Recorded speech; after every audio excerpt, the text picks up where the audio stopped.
Lieutenant Maya Reeves had joined the Interstellar Defense Academy for the engineering program, not the combat training. She'd made that clear during orientation, during placement testing, and again when they'd assigned her to advanced hand-to-hand combat as a mandatory credit. Fighting wasn't her thing. She preferred circuits and star drives to punches and tactical maneuvers. The gymnasium on Station Prometheus stretched 3 stories high, its walls lined with holographic projections of various planetary terrains. Maya stood at the edge of the practice mat, arms crossed, watching other cadets pair off with their sparring partners. She'd planned to do the bare minimum, show up, go through the motions, pass with a C, and get back to her lab. That was before she met Kryvax. The Zenthri warrior stood 7 feet tall, his crystalline exoskeleton catching the overhead lights in prismatic flashes. His species had joined the Galactic Coalition only 3 years ago, their military prowess legendary across 5 star systems. Zenthri didn't do bare minimum. They didn't understand the concept. "You are Maya Reeves?" Kryvax's voice resonated through his chest cavity, translated by the neural implant all cadets received. "I am assigned as your combat partner." Maya looked up, way up, at her new partner and sighed. "Look, I'm just here for the credit. I'm an engineer, not a soldier." Kryvax tilted his head, a gesture his species used to indicate confusion. "But you wear the uniform of the academy. All who wear it must be warriors. Not all of us want to be." The instructor, Commander Park, called the class to attention.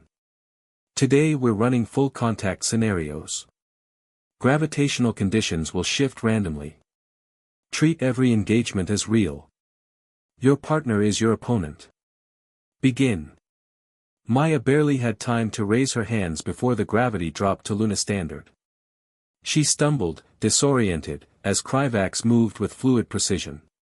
His crystalline hand stopped an inch from her throat, a killing blow, pulled at the last millisecond.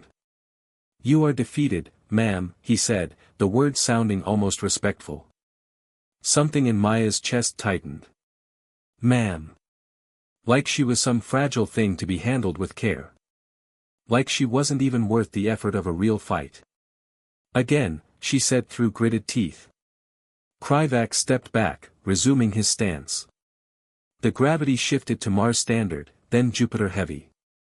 Maya tried to anticipate his movements, but he was too fast, too trained. Within seconds, she was on the mat again, his foot hovering over her solar plexus. "You are defeated, ma'am." There it was again. That word. That infuriating, patronizing courtesy. Maya rolled to her feet, ignoring the protest of her muscles. "Stop calling me that. It is a term of respect. It's a term you use when you're not taking someone seriously." Maya's voice rose loud enough to draw glances from nearby pairs. "You think I'm weak. You think I don't belong here." Kryvax's crystalline features remained unreadable, but his stance shifted slightly. "I think you do not wish to fight. There is a difference. Maybe I didn't wish to before." Maya dropped into the combat stance Commander Park had drilled into them during the first week, weight distributed, center of gravity low, hands ready.